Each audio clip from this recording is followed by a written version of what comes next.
Meni se najviše svideo Moje leto sa Tess, zato što je stavljen akcenat na sam život, smrt i on je lepo to prikazao. Ja sam recimo 2-3 puta mi je baš došlo teško dok sam gledao taj film, pustio sam i suzu. Tess. Sam.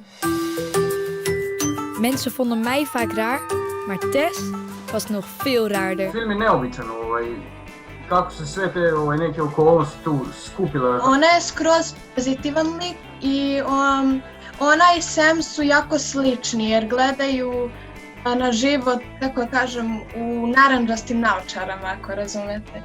I za njih je svaka stvar je bitna. Da bi kasnije u životu mogao da preživiš, moraš da skupljaš što više uspomena. Zie je nou wel? Je kan je maar beter niet te veel aan mensen hechten. Ik moest mezelf trainen om alleen te zijn. Sorry hoor Sam, maar jij bent dus wel gek. Moet je alleenheidstraining?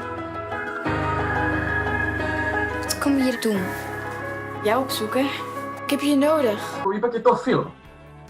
Kako da kažem, jeste malo onako nerealno, ali lepo je.